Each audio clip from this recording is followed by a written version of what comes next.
All right, guys, I'm here with William Pullin again. Now, you know what? I got a very good one we can talk about. So recently, William, I watched a video, and I guess it's kind of an older video. You're familiar with Dr. Leo Sprinkle, right? Yes. Yeah. Now, Dr. Leo Sprinkle with me, I'm a little torn on him. Now, going through the archive of the West and stuff like that, I seen some of his old research that he would look into, and it's very skewed in one direction.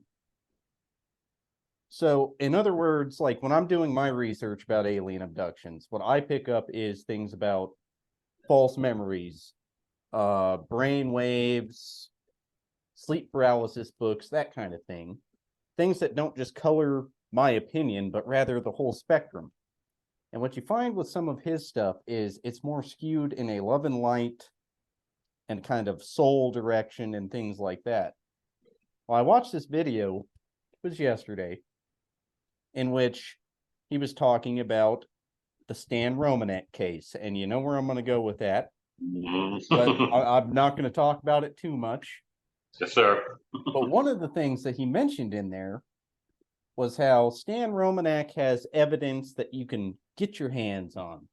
When the man asked him about where he would rank Stan Romanek's case from 1 to 10, before he could even finish that, he jumped in and said 9, because Stan Romanek had images. Personally, and knowing where Stan Romanek is now, I have to disagree with that and call into question Leo Sprinkle a little bit. Now, he's had a couple other cases like that, like Judy Doherty as an example, if you're familiar with that case. He pretty much did that for Linda Moulton Howe's documentary and then never got back to her after the regression and things like that. So I guess we're coming back to proof of alien abductions again, which I'm really torn on. I'm sorry. Yeah, I was long-winded, and I know I had a point to go there, but I guess I lost it. No, I mean, join the club. It's a legitimate question. I mean, I've gone back and forth on it, not to a great extent, but I go from being skeptical to being dogmatically skeptical to back to skeptical. I guess a level of skepticism is healthy when you examine any topic of study, whether it's geology or astronomy or UFO issue. I just think it makes sense to, one, embrace the possibility of alien abduction.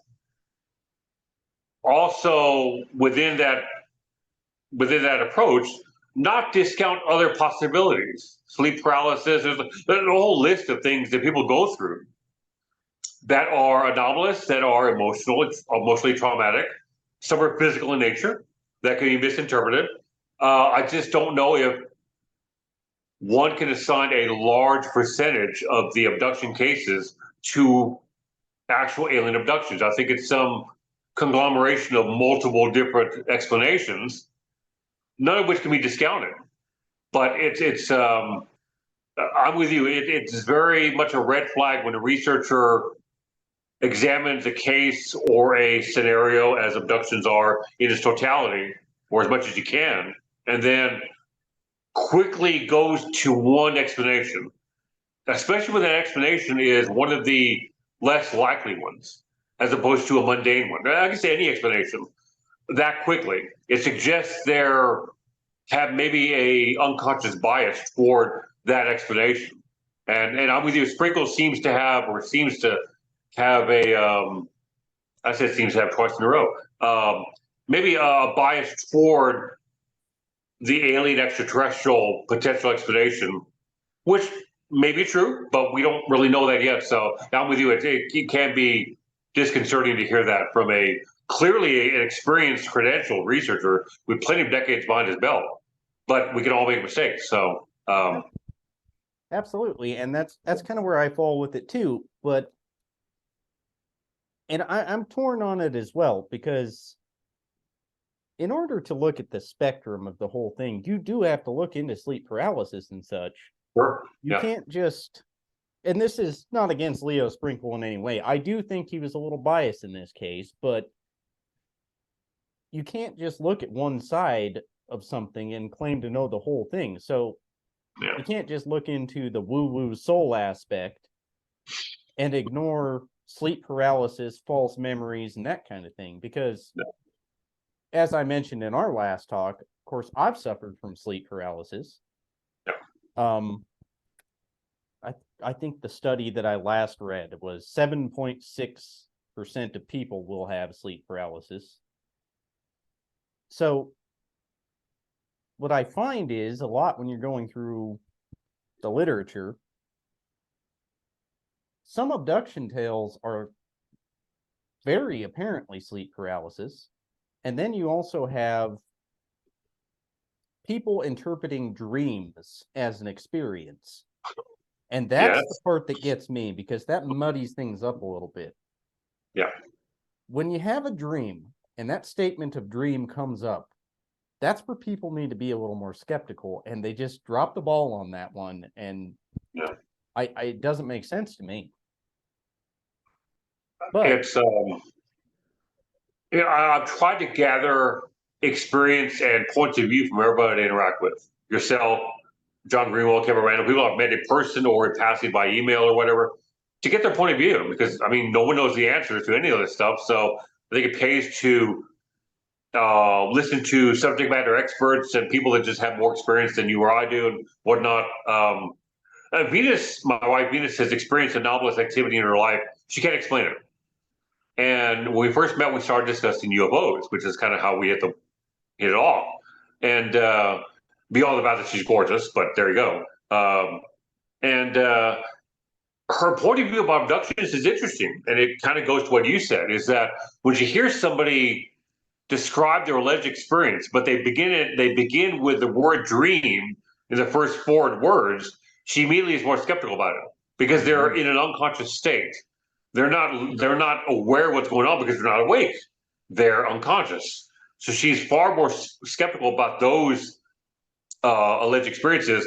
She doesn't discount them, but she's got more of a cautious approach toward it, as opposed to somebody who stays there wide awake in their home, and they are not anywhere in it. They're not in a state of sleep. They are completely awake and aware of their surroundings. And then the event takes place.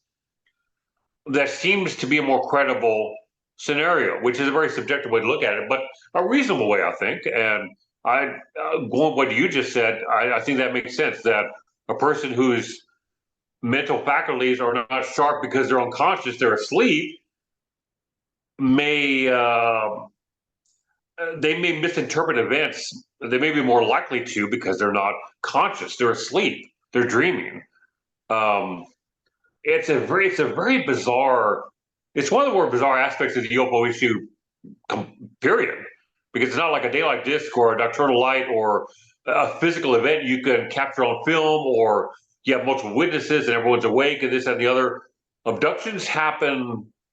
The scenario is much more open to interpretation, a lot of gray area there. So it makes it difficult to pin any definition down. It really does. Oh, exactly. And you have to take into account the dramatization of some of the encounter cases as well.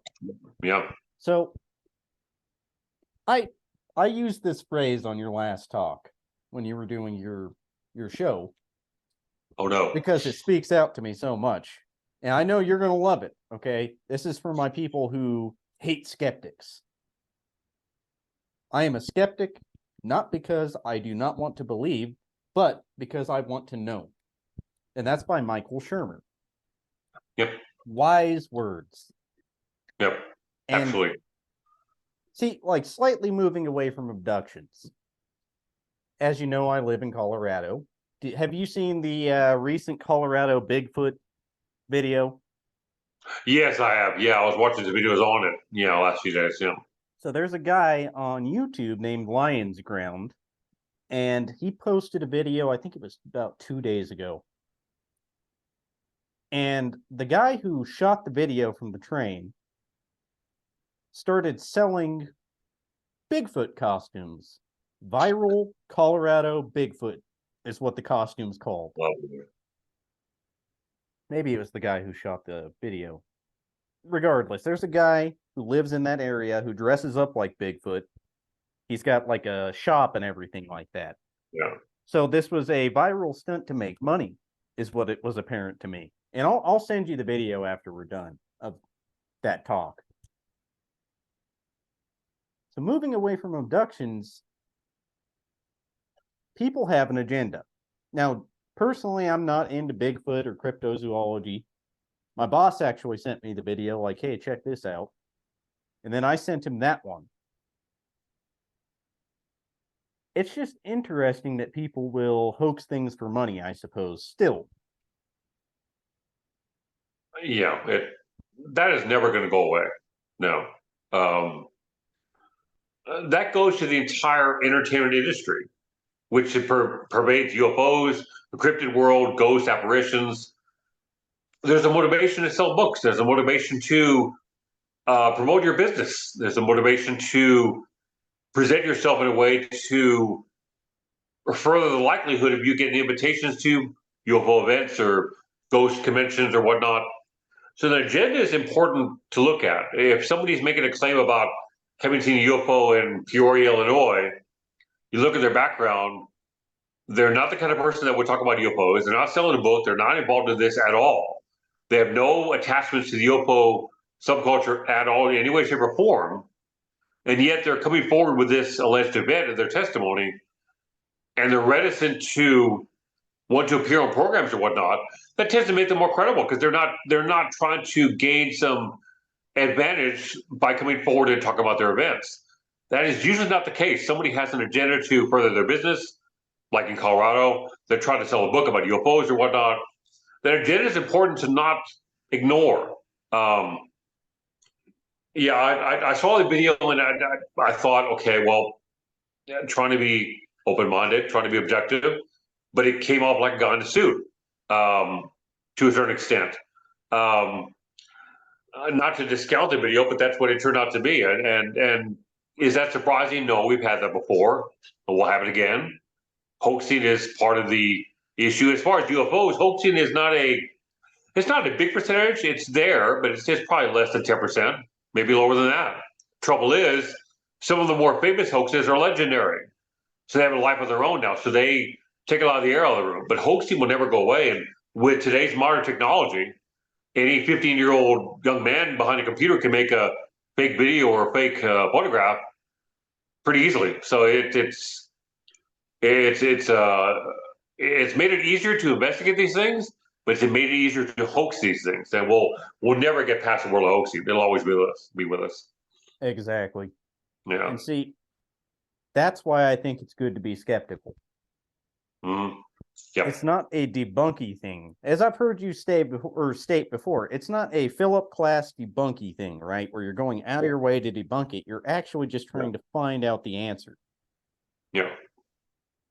That's it right there. I mean, Philip Klass and Donald Menzel were debunkers. A debunker is somebody that does not examine the available evidence.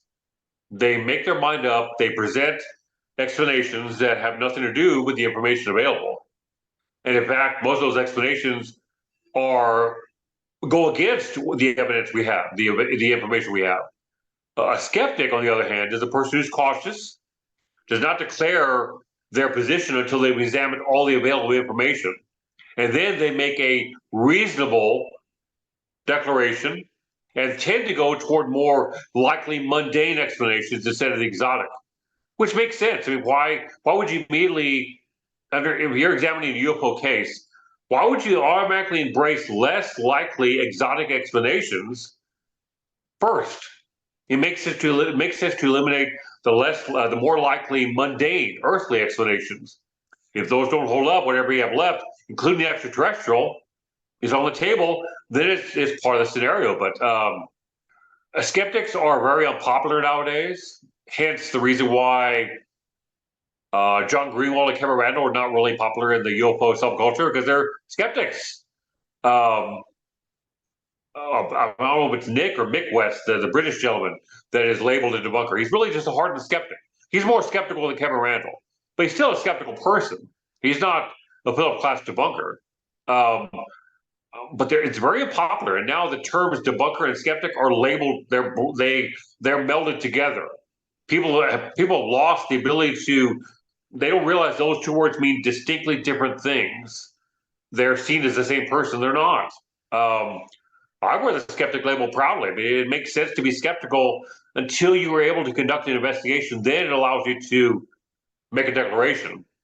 But you have to be skeptical. You can't just embrace things at face value. I mean, people do lie. People do misidentify things. People misinterpret their environment. Happens all the time.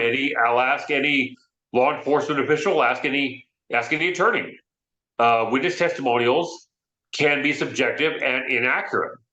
That's the truth. That's what it is. So it pays to be skeptical and cautious, and not just embrace this stuff, throw caution to the wind. That makes no sense whatsoever. Yeah, take the Hynek route about it. Dr. Alan Hynek was the exact same. Yeah. You try to disprove it in order to prove it.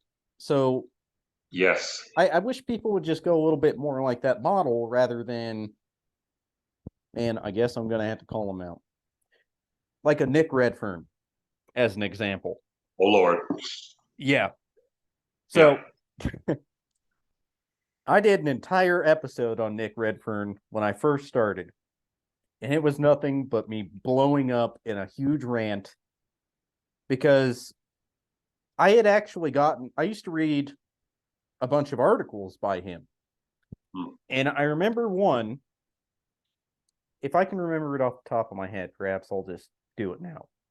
So there was an older lady, and this was in the 70s, I believe. She sees a UFO one night. She goes home.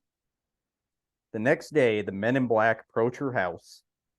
They come up to the door. They knock on the door. They come in, almost like she was hypnotically in a hypnotic state. She just lets them in. They sit her down, tell her not to talk about UFOs. They start to walk out the door. She starts to come to and be a little more cognitive, and then tries to bum rush the guy. She threw the door back open because they had closed it behind them, and he turned into a large, snarling black dog with glowing red eyes, and then he leaped to the car. He leaped in the back of the black Cadillac, and they drove off. Now, I read that, and I was going along with the story, assuming the lady's not lying, right? So that's her perception of what happened. Now, rather than that woman or that man physiologically changing into a werewolf, would it not make more sense, if we're assuming that these kind of things are even possible, that perhaps that would be an altered perception kind of thing? No. Rather than your biological body physiologically changing into a werewolf. That part always got me. So in other words, Mr. Redfern should have thought a little more clearly about that, rather than just the assumption that, like, if I wanted my hand to turn into a werewolf's hand right now, it's going to be extremely hard to do. You're going to have to change atoms and so many things just to make me have a hairy little paw. I get you. I mean, he's very willing to believe. Period. Hearing that story from the distinguished older woman, my first thought was, okay, if you believe her at face value, you have to explain how a human being or a hominid or a humanoid can genetically change itself into a canine canid mammal with red eyes. Explain that. How is that done? Because if you can't do that, then you can't just accept the story at face value. Have werewolves been proven to be real, a real phenomenon? I don't think so. Have the men in black been proven to be a valid, occurrence? I'm unaware of that work. You can't make indefensible declarations or belief structures readily apparent. You can't. You cannot explain the unknown with another unknown. I mean, you and I both know back in the 50s when Project Blue Book was in its heyday, after Captain Edward J. Ruppelt resigned, Blue Book became a PR organization. They weren't investigating UFOs. They were trying to slap explanations on different cases. And I recall, I think it was the Levelland case of November '52. Levelland is a small town in Texas, West Texas, and the Air Force tried to explain UFOs by labeling them ball lightning. Ball lightning was a alleged scientific phenomenon that had not been proven yet definitively to be in existence. So they're trying to explain an unknown with another unknown. That's not defensible. You can't do that. You can't defend your position. Yeah, don't get me started on Rick Redford. Redford puts out, there's 12 months in the year, so he puts out average about 2 books a month. I'm being facetious, but he gets so many things published, to my mind, and it's just my humble opinion. It suggests the research put into each book is slightly less thorough than, say, someone like Kevin Randall, who puts out a book like every 3 or 4 years. It suggests an approach to writing that is less than thorough. And I don't know this, and if I'm wrong, I hope I am. But he puts out a lot of content and tends to believe things very openly and makes declarations that you can't defend. I listened to him on another podcast a few months ago with a close friend of mine, and we were on opposite sides of the country, and we were commenting on their YouTube chat room. I kept asking Mr. Redford, "What's the physical and tangible evidence to support your conclusion?" He wouldn't answer my question. He wouldn't answer my freaking questions because he was not willing to defend his position. Well, then what do you got? You just got a story, and you and I are both in total agreement. We both believe in the reality, the possibility of alien visitation, but we want to know. We want to know. We want to know. We want to prove this scenario, and that approach is very unpopular in the UFO subculture. Everyone wants to believe. They're okay with just believing. They're not okay with the process of trying to definitively prove this stuff. No, that calls for science and real researchers. They're not wanting that. Not at all. Well, that's what we have to do. That's what I don't understand. Yeah. You can't just say, like, here's another one from that same thing. And this one's just brief. So somebody saw a UFO over Loch Ness one time. One time. Therefore, the two are connected. Yeah. You have got to be kidding me with that crap. You see, this is why I get so mad. Okay, I'm going to back off Nick Redfern real quick. Because I remember how heated I got in that episode. It took me at least 2 weeks, I think, to record that calmly. Because what I was met with, I met him with that very same comment, a little more elegantly put, where I said, perhaps, Mr. Redfern, it's more altered perception. And that's taking into account this lady is saying everything, like she believes everything she's saying. So if that were the case, altered perception would make a little more sense. And that's taking into account things like telepathy and things like that, a little more woo-woo within UFOs. But let's say those things are possible. This lady's telling the truth. That makes more sense than somebody physiologically changing into a werewolf and then hopping in the back of a Cadillac. That imagery to me is nothing more than just, I can't think of anything funnier than that. I could, but yeah.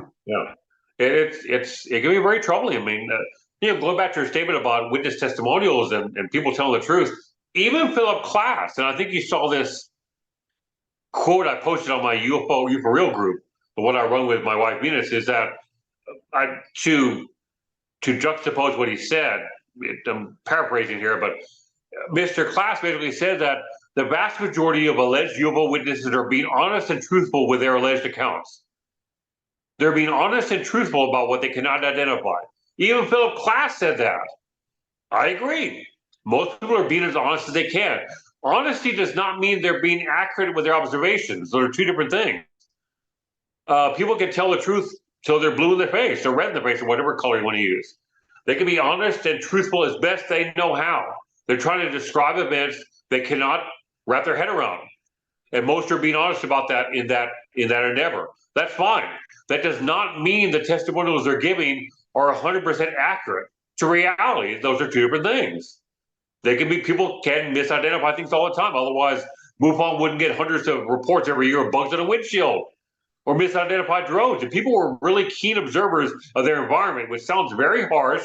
I'm sure we'll get some emails here. Emails, I'll get them negative anyway. People are not keen observers of their environment. If they were, you would not have UFO reports about bugs, drones, unidentified, misidentified helicopters, weather balloons, things of that nature. They would not be misidentified. They would be followed in the first place if people were keen observers. They would recognize, well, that's a drone. That's a bug on my own windshield from 18 inches away. That's a flock of birds from a mile away. I can identify those things. No need to file a report. Yet they do it all the time, which suggests strongly people are not keen observers of their environment. They're not. Therefore, we cannot take those testimonials at face value as the God's honest truth because of that factor. And again, they're being honest, but you ask any attorney or scientist, witness testimonials are the weakest form of evidence on the scale, the weakest by far, because it's not physical, it's anecdotal. And that is a treacherous road to walk on because you're relying on the observational skills of the average person. I won't do that. It's firsthand. For me, it's firsthand or nothing. But even then, it's got to be cautious with that stuff. You just have to be. Well, and as you know, some people don't report them right away either. And yeah. I've had anybody who has memories can attest to the fact your memory is not always going to be the most clear. So if you see a UFO 5 years ago and you go to report it today, you may not have every fact there. Sure. Yeah. Kind of like those dreams that I've mentioned so many times on my podcast, the dreams I've had in regards to UFOs and stuff. Had I not drawn pictures and things like that, there's stuff I would have forgotten. And in fact, did forget until I started reviewing my stuff and went, oh, yeah. No. Dream or memory is not the most credible thing. And perhaps after our break, we'll touch on hypnotic regression a little bit. Oh, no. Because I got to tell you, hypnosis, I don't really know what to make of that. I don't necessarily buy into it. Now, of course, I am going to conduct a couple tests on that. But currently, right now, I don't make a lot of it, and mainly because of the fact that, like I just said, people's minds, they're not a tape recorder. And confabulation within regression is very much so a possibility. Yeah, that's always a factor. Yeah, that's always a play. Yeah, absolutely. So we will be right back after the break, and then we'll pick up from there, I guess. Okay, sounds good. All right. So let's pick up back on regressions. Now, again, I don't really know what to make of regressions. I don't necessarily buy into them completely. I think it's easily fabricated, even non-intentionally. And I've heard some points brought up about by Kevin Randall about that very thing. So I'm curious to what you make of them. I don't know. I'm very cautious. I've done a little research into the scenario, the technique, and seems that medical professionals who have a point of view and an educational background you and I can't aspire to, and they don't understand how it works. I don't know how you can embrace the use of a technique when you don't know how that technique actually works. It seems counterintuitive to me, illogical. Two, I completely agree with you. It's very easy to lead someone under when they're being hypnotized. It's very easy. It's very difficult for a hypnotist to not lead or ask leading questions. I think a good majority of the time that happens, it's inadvertent. They're not meaning to lead the person under hypnosis being hypnotized. It just happens. If you're not cautious about how you say, what you say, the wordage, the terminology, your voice inflection, everything. If you're not cautious, very cautious, that person can be misled. They can be led into remembering things that never occurred. And I just don't know if it is a technique that we can accept at face value as rock solid evidence of anything. Um, not not under all circumstances. I think there's some testimonials that have been recovered that seem credible and then kind of held up under scrutiny, but the majority, I'm very um, uncomfortable with information that's gleaned and gained only through that technique. It's not like a witness might discuss parts of their events when they're awake and conscious and then under hypnosis elaborate on those events. There are cases where the only source of testimonials are from when they were under hypnosis. That it's akin to accepting testimony from somebody when they're describing themselves in a dream state. I don't think it's reliable. You know, I hope I'm wrong, but myself personally, I'm very uncomfortable with stuff like that. Well, I'm going to try to figure something out, and perhaps you can help me with that too eventually on figuring out exactly how to test that theory.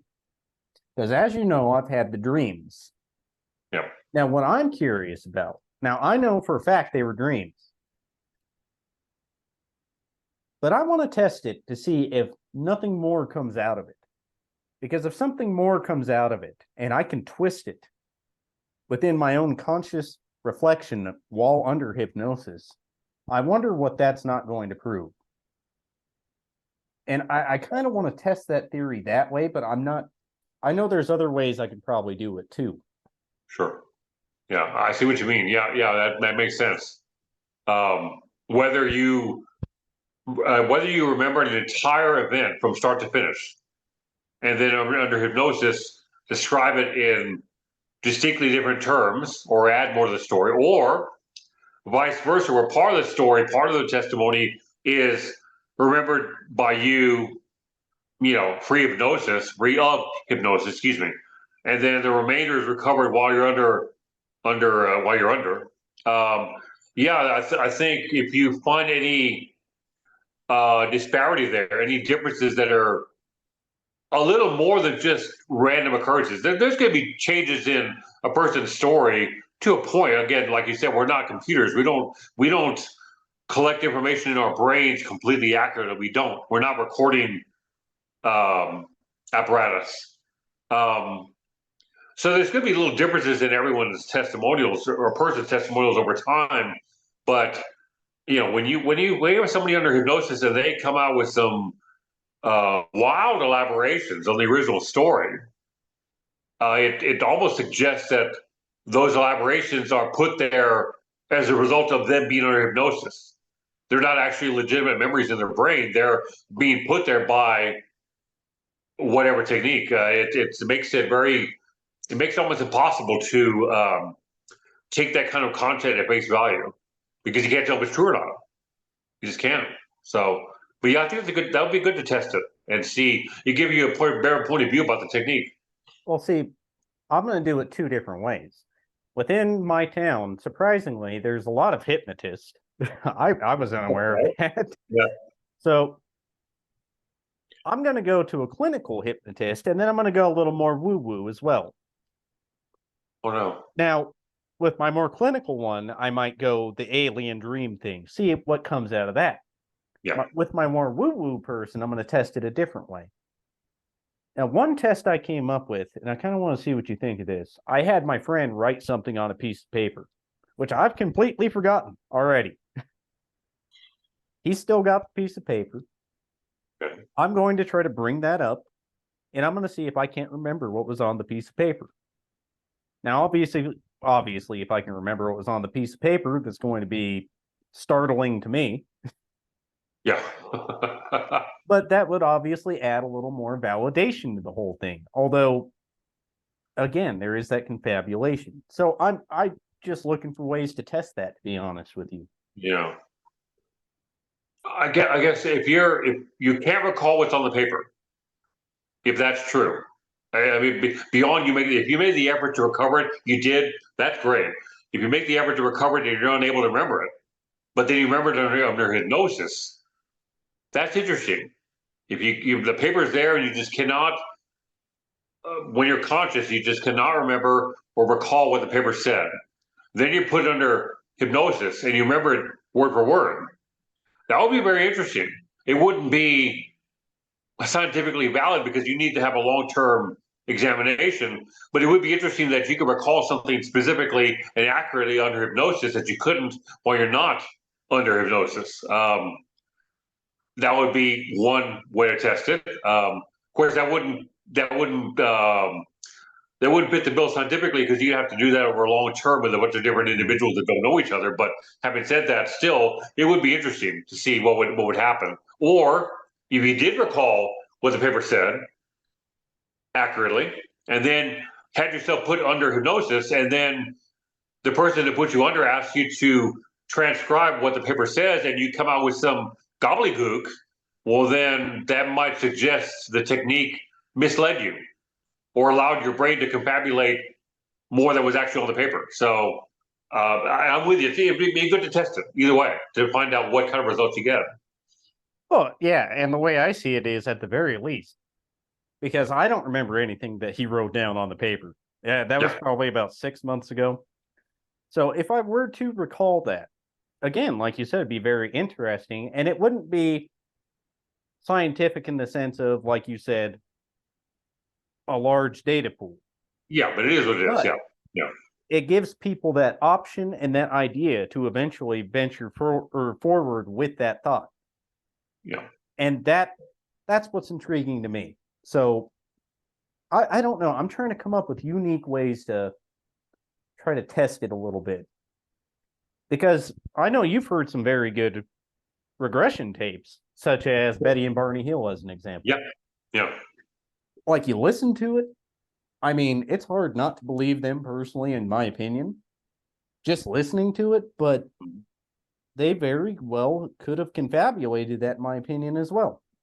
That's why I try to stay on the fence rather than one side or the other, is because, well, what if she did confabulate it? I can't say whether she did or not because I'm not Betty Hill.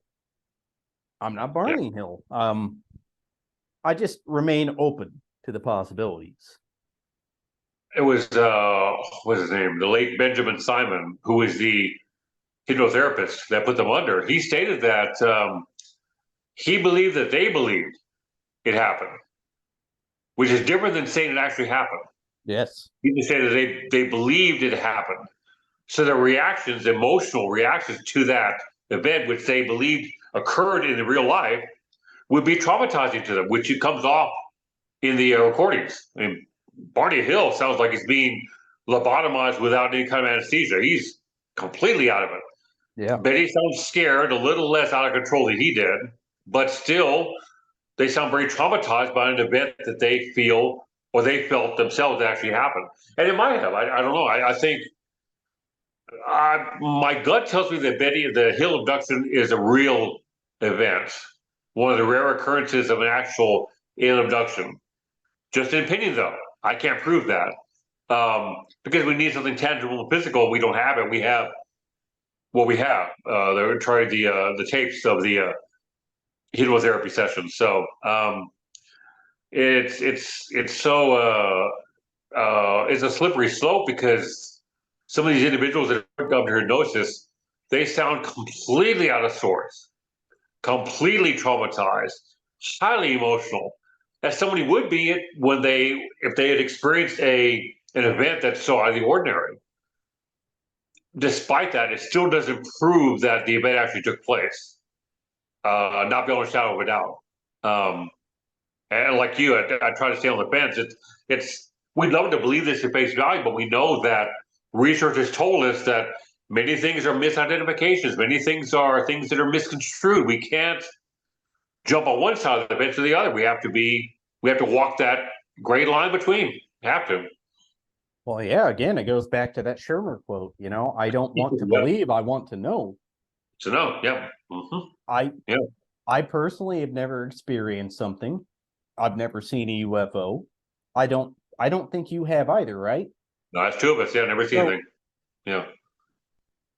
taking this, like, how are me and you supposed to have that proven to us other than seeing it and feeling it? And, you know, I try to be more of a scientific mind. I know you do as well. I don't just buy into the woo-woo. I will take people at face value, but I'm also going to scrutinize their case very, very meticulously. And if Yeah. I find one Absolutely. error, I'll just Yeah. tear it apart. Yeah. There. Now, go ahead, No, William. I'm sorry. No, I was saying the standards have to be very high. Yes, I Yeah. do. Just to go with your point. Yeah. Um, so I'm probably going to do this episode and one more. I know my listeners don't know that yet, but I'm probably going to be done with my podcast. There's too many of them out there. I don't feel like I'm doing, a whole lot of good with it. So I'm going to do that. But the next person I'm going to invite on, and I wanted you to be one of my last because I really like you. And I really love your work. We're That was not a going to feeling lose of mutual. Yeah. communication, though. Yeah. When you invited me on, I was like, okay, let's do it. So one of the next people I'm going to invite on looks like Michigan State Director of MUFON, William Kuklinski. You ever heard of him? Or Konskoleski? I've heard of him in passing. Don't know the gentleman or much about him. So he's an abductee or an experiencer. I use the term abductee. Yeah, I can't Now, stand this one. and he's been a state director for a long time. I know Kevin Randall's talked to him. Actually, very sweet guy from what I can tell. I have both of his books. I've wanted to invite him on, and I just never have. I added him as a friend on Facebook at one point. Yeah. Now, Kevin Randall asked him a couple questions that were very intriguing to me, and I want to expand further on this. He asked him about sleep paralysis and how the abduction would differ from that. And I forget the exact explanation he gave, but I feel like I could expand upon that, and I kind of want to know the difference. Because as you know, when some people have abductions, they sound just like sleep paralysis, and in some cases are in fact sleep paralysis. Yes. Yeah. So I would love for him to expand upon that. Are you familiar with Dr. Susan Clancy? Again, by name, but not with her work. No. So she wrote a book called Abducted. I believe it was in the 90s, maybe 2003, somewhere around there. I don't recall exactly. I've got the book over there. She was a little more skeptical about sleep or about abductions. She realized that people had PTSD. She realized that they thought they were having these experiences. She released this book, and I believe Mr. Konskoleski referenced her work as well. She thinks the whole thing is sleep paralysis, which maybe not. I can't account for every abduction case like that. Yeah. But she came out and said that. I feel bad for her because she seems like such a sweet lady. She was met with death threats. She was met with just people beating her within the UFO field. I mean, come on, guys. Sure. Which, by the way, in reference to our earlier conversation, do not send William hateful emails in regards to any of my episodes. William is a great guy, and treat him as such. I have a nice little box of a collection of emails of people that are not fans of my skeptical point of view, but sorry to interrupt. Yep. No, Yep. you're fine. But Rather than sending the way she was treated in the UFO subculture, that's par for the course. If you're not all embracing of everything, you are attacked on a personal level. That's the way it works. That's horrible, but true. I've only experienced it one time, and it was a listener who had reached out to me at one point and said, define abduction. And I did for this gentleman. I mean, he just randomly sent me a message out of nowhere. I'd never had contact with him prior to that. It was like when I first started. And I defined it. And he said, that doesn't mean somebody was abducted. And I went, well, sir, with all fairness, if we're going off of the ufological lore or folklore of the whole thing, children being taken against their will, as many abductees report, Yeah. would entail abduction, sir. You don't know what the hell you're talking about. And I was like, excuse me, sir, please explain your point of view. And then he accused me of goading him. So I just let it be. All right. Yeah. I don't understand that. I don't understand how you can attack somebody for a different point of view like that. That doesn't make sense to me. No, it's completely counterproductive. I don't understand it. I'm good friends with many people in the field, not many, but some known researchers that I vehemently disagree with, but their point of view. But the personal is separate from the professional. And even if I disagree with them professionally, they have their point of view. I respect them. They have a different take on a case or scenario, an individual. More power to them, you know. To my scientific mind, and I try to say objective, and I'm sometimes not, but the exercise of investigation is what's more important. If you and I are both looking at a case separately, we come to a different conclusion about the case. We can still discuss it openly and civilly. Our difference is about the conclusion of the case. As long as we did our homework on the evidence at hand, long as we conducted an actual thorough investigation, we came to two different interpretations, then that's all that really matters. We don't have to agree, as long as we actually do our due diligence and investigate and research the entire case and what's available. People don't do that. Somebody will send you an email or a message asking your point of view, and then if they don't like it, they immediately attack you. For what reason? You simply have a point of view they didn't agree with. That's it. If you and I disagree, we just disagree. That's it. But in today's world, that is an open invitation to attack somebody for whatever reason. I'm with you. I have no idea why it happens, but it happens all the time. You have a bunch of keyboard warriors attacking everybody and call people names. People have never, I would never call someone a name I've never met in person, much less someone I knew in person. That's just not what you do. I wasn't raised like that. But yeah, it's part of the course nowadays, my friend. It unfortunately is. Yeah. And so let's say that, again, we disagree on a case. We both study it. We disagree to conclusions. You share your point of view with me. I might come to the same conclusion as you. It's collaboration. That's what you should do. Yes. I think it's important in any case to have a skeptical person. That's because there's things you could miss. Okay. You could have a very clear abduction case as an example. Marks on the ground, marks on the people. They were abducted. There's tons of reports. But hey, that person used to be a liar. And guess what? Your skeptic buddy just found that. Should that add to that case where you say, so this person was caught funneling money and I don't know. It's just always helpful to, I kind of lost the point there. It's just always helpful to have that. No, you're spot on. Yeah, if someone is proven to be a liar, if they're the sole witness to a case, that really puts the case in question. If they're the only witness to it. My mind goes to Frank Kaufman, who was found to be a liar, and he's involved in the Roswell case from July 47. He lied about his background, his qualifications, his involvement in the case. Does that invalidate the entire case? Absolutely not. Should be noted? Yes, should be. Yes, it should. That's the way it should be. When a red flag comes up, note it. Going back to your point about working together, if you have a different point of view about a case, my first thought is, let me re-examine the case from your point of view. And I might see something I missed. That's the way it should work. Doesn't always work like that. And I don't know why investigators can't see the other person's point of view. Okay, Joe Smith or Tarl or my wife Venus has a different take. Let me examine the case through their lens and see what I come up with. That might hold more water. And I changed my mind.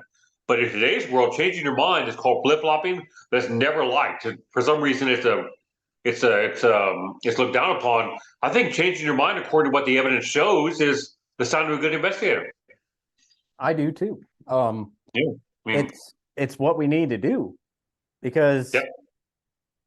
nowadays we are fed with ghost plus Sasquatch plus Loch Ness monster equal UFO again. That is so hard to believe. Some cases when you try to tell me that you saw a UFO, okay, I'm already stretching myself a little bit. I could believe it. Seems rational. Yeah, maybe you did. But then you tell me, oh, and then a Sasquatch came up and punched me right in the face. Then I went home and a ghost appeared in my office.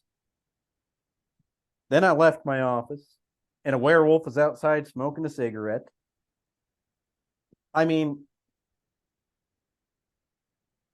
I may be, I don't think I'm too skeptical. It's just there's certain things that we have to prove one thing before we start going on different tangents. So if you're going to tell me that UFOs are something, fine. Show me the evidence. I think we're good. But when you start linking UFOs then into the soul, okay, well, now you've got another problem. Yeah. Because not only, how are you going to prove the ethereal to me? Telling me UFOs are one thing. Now, I've done research on it. Okay, I can believe some UFO cases. But again, taking that next leap from UFOs straight into consciousness, well, what validation do you have for that? Yeah. It's not that I can't buy into it. It's just I need something a little more concrete. No. That's negative. That's never a negative thing. I mean, I don't know why the quest for tangible evidence is such a negative question. I think it's a reasonable question. Any question you're looking at, whether it's a unsolved mystery about geology or chemistry or the universe around us or UFOs, when you're examining those fields of study, those questions, you want tangible evidence to wrap your head around. Asking for that is not a negative thing. It's a reasonable inquiry. Neil deGrasse Tyson consistently gets pushback, severe pushback for the UFO subculture. They call him names, which is kind of cast in a bad light. And he simply asks, give me tangible evidence of alien visitation. Let's go with that. Well, if the UFO subculture wanted to shut him up, they provide the evidence, of which there is, I'm sorry, none. But yet those questions are viewed as attacks. It's not. He's asking a reasonable question. If with any unknown, you want evidence to be able to examine the problem. I mean, that's not a negative question. That's a reasonable question. But when it comes to UFOs, it's a different standard. It just is. So someone like you and I will ask the question, well, I need tangible evidence to support this case. Let's take a look and try to find some evidence that will support the reality of the event. That entire scenario is viewed at in a negative light by the majority of the people involved. They just want you to believe it. I'm sorry, believing is not good enough. We want to know. That's all it is. Yeah. So I brought this question up, I think, last year or the year before on my podcast. If alien abductions are so prevalent, and they very well could be people, okay, I'm not saying they're not. Could be. Yeah. If they're so prevalent, then why is it nowadays when people have door cams, why are they not captured on somebody's door cam? Same thing with UFOs. Yeah. If somebody's being abducted from a house, surely your neighbor across the street should pick up something. Maybe your house should pick something up. Yeah. Things like that should be in question, not just, well, they can walk through walls, so they came and took me, or they took my astral body. That one's one I hate. Yeah. They took my astral body so you couldn't see it. That's not good enough. Okay? No. UFOs appear to have physical reactions upon the environment. I like the Delphos case as an example, the Lonnie Zamora case. Mm-hmm. There's physical trace cases. That being said, if they're visiting people, it's not going to be an ethereal thing. It would have to be a physical thing. Yeah. So in that case, it would have to be picked up on camera somehow. Now, I've heard Neil deGrasse Tyson talking about that before, where he says, like, okay, so the best video we got is gunfighter video of a Tic Tac. That's Yeah. a legitimate response. And that is true. We do have cameras everywhere nowadays, and it doesn't always get picked up. No. A few weeks ago, on one of the national news outlets, they showed a gun camera video of, I think it was either a Chinese or an Iranian jet that got within about 100 yards of one of our aircraft. And that jet came out crystal clear. Crystal clear. Not just the jet, the weather conditions of that day, of the surrounding environment, the landscape beneath the aircraft, crystal clear. You have videos that allegedly show UFOs or UAPs, if you ask the government, are all fuzzy, out of focus, lacking details. Why? We have billions of iPhones on the planet, billions of cameras, billions of cell phones out there. Random chance would dictate we'd find some quality footage of a UFO or something anomalous in the sky that is sharp and clear and distinct. We don't have that. And yes, witnesses will say, well, when I saw a UFO, I was so traumatized, I didn't think about picking up my camera. I can understand that. It's a traumatizing event. It freaks you out. The last thing you think about is picking up your camera. You're thinking, just look at this amazing thing in the sky. But again, random chance would dictate somebody would have. If you have 1,000 witnesses to a UFO, 2 or 3 guys would have picked up their phone and looked. Not everybody is transfixed by it. Then you have the witnesses that say they've seen UFOs on multiple occasions over periods of decades. Okay, well then if this is happening that often, it ceases to be a traumatizing event because it happens all the time. Therefore, you should not be traumatized. So pick up your damn camera. Doesn't happen. Sorry. Please. That's what people need to hear. So I'm completely fine with it because it's true. And it's crazy. I mean, this world is covered in cameras, and we don't live in North Korea. And not a single piece of footage of a quality piece of footage of a UFO flying over, Dayton, Ohio, or Los Angeles, from a ground camera or a cell phone, gun camera footage, local media, helicopter cameras, something. Nothing.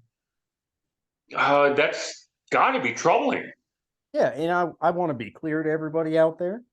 That doesn't mean UFOs don't exist, okay? That could be another problem with the witnesses, as an example. So, if I can fight a sleep paralysis experience, guys, and I can pay attention enough to try to make myself see things over a certain amount of time, I would think over a certain amount of time and the culture that we live in, that you can pick up a camera and try to take a picture of it. Uh-huh. So I encourage my listeners, if you do see a UFO, pick up your camera, take a picture, and you know what? Report it. Report it to Venus, William's wife. Absolutely. Yeah. Look at the Las Vegas hoax. They had enough peace of mind to call the cops. There you go. That entailed picking up a phone and using your phone. Well, your phone has a camera. Start videotaping. Start taking pictures. There were multiple witnesses to this alleged event. Those are multiple phones. Everybody has a phone. So one person can call the cops. The other 7 or 8 can take pictures and videos. But did they do that?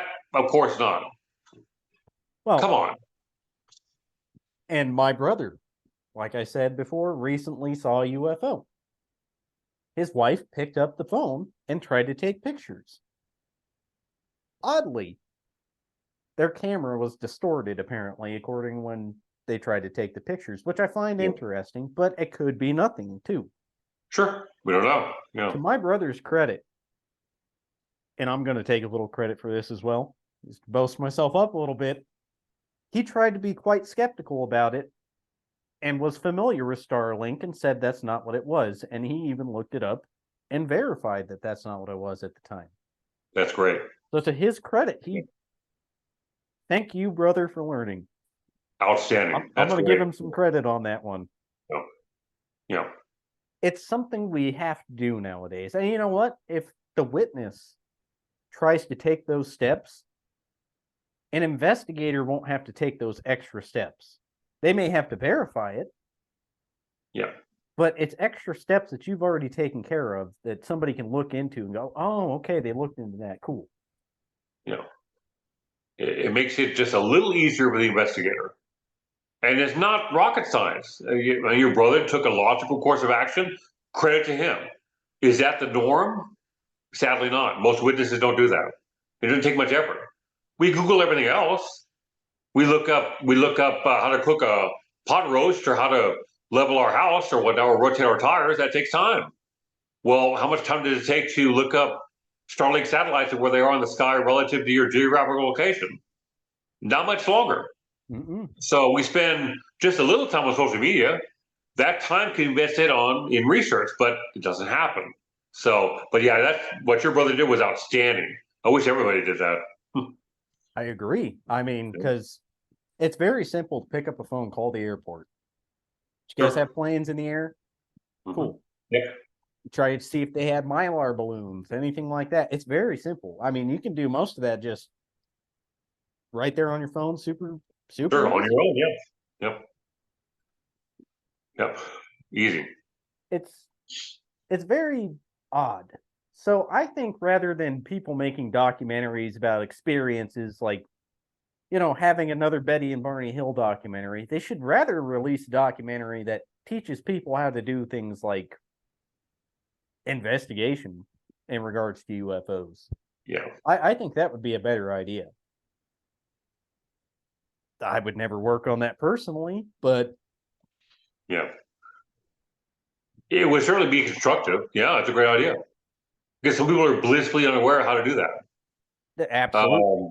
Yeah. So giving them some education about how to investigate as much as they can from their layman's point of view, because everyone has a job in their life stuff, but these are things they can do and relatively soon after their alleged event, they can do a little homework along those lines, and that helps the investigator wrap their head around what may or may not have transpired. That's a great idea. Yeah, and organizations like the SCU, like SAPRO, like MUFON would be well advised to perhaps post information along those lines. That if you see a UFO, these are some logical steps to take after you saw your event, and make some phone calls, do some research online.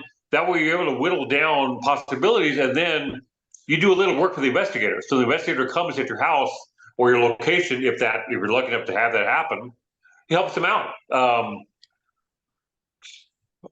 This is gonna come off very harsh, but a lot of people need to be babysat. They just do. They can look at everything else online, but when it comes to conducting certain courses of action, they're ignorant of how to do it. And people see a UFO, which happens all the time, and some events are explainable. Some are really anomalous, bizarre occurrences. Then a criteria that's set for them, just a few simple steps to do after their event would go a long way. It really would. That's a great idea. Yeah, because certainly there's enough documentaries about cases. They're everywhere. Yeah. I just look at my brother. Okay, he handled that great. I don't mean to keep giving him praise, but my brother handled that very well. And I like to attribute that to the fact that he has a skeptical brother who's not going to sit there and feed him, excuse the term, bullshit. Okay, I'm not going to sit there and be like, let's stir that paranormal witches brew, buddy. It's, hey, take a step back. Let's think about what you got here. That's the most logical way to handle it. And I really hope that my listeners take that from my podcast at the least. When this podcast inevitably ends and you people listen back, take those little bits and pieces. Be more skeptical. Yeah. And I know William will agree with me on that. You can always do, William, do you take sightings reports? I know Venus does. No, I don't anymore. No, I haven't taken a sighting report in half a decade and haven't done a field investigation in almost a decade and a half now. But so Venus does all that chronicling work. So yeah, after I share this program, I'll probably post a link to her organization. They can send reports her way, you know. But it's an important step, and we can't examine a topic without information, you know. But you're right, a skeptical, a thorough look at this topic is important. It's an important question. If we're being visited by aliens, that's a species-defining event in world history. It's deserving of a thorough, skeptical, legitimate examination, not a wooey, nonsensical entertainment field look at it. That doesn't get us anywhere. It's not popular, but the application of science and reason to the topic is what it deserves. Doesn't win any fans, but it'll get you some answers. And you know, it shouldn't be about the fans either. It should be about the scientific discovery. If you have some thirst for knowledge, then you want to know the truth. You don't just want to push a book or a documentary deal. You want to know the truth and you want to get it out there. Now, some people will mask that with a documentary or a book. Yes, you got to try to get it out there somehow. Yeah. With legitimate research, if somebody is pushing 12 books a year, you know they're probably not doing as good or thorough research as they should. In fact, I would argue if they're doing more than 3 every 2 years, they're probably not being as thorough as needed. Probably. And going back to your book that you're putting together, you're right. Your focus seems to be on getting the story correct and straight for the public. That's it. That should be the sole motivating factor of an author, to get the information out there in an accurate way that's complete for the public to consume and make up their own minds. That's exactly. it. Yeah. In fact, I'll do it this way. Inevitably, when it's done, and it will take forever, when it is done, I'll release it free on ebook, so people can just go on to Kindle and download it or whatever. And then if you'd like to buy a paper copy, because I personally like just the feel of a book. Yes, it's 2 of us. Yeah, I'll sell them that way, but I'll make it where it's just easily accessible, so people can just get the knowledge, because that's what I really want. Okay, we're coming real slow on time here, so William, where can people find you? You can find me on my blog page on Facebook, cleverly entitled William G. Pullin. I'm also on Blogger under the same title. And the historical cache of information that my wife and I run, a group on Facebook, is called You For Real, a Historical Review. That's where you can find me. I'm always there writing, interacting with you a lot. So yeah, it's all good. And of course, again, I encourage my listeners to go check out your work, because you're a great guy, William, and you and Venus do great work separately. We appreciate that. You do too. Yeah, great stuff. Hold on a sec.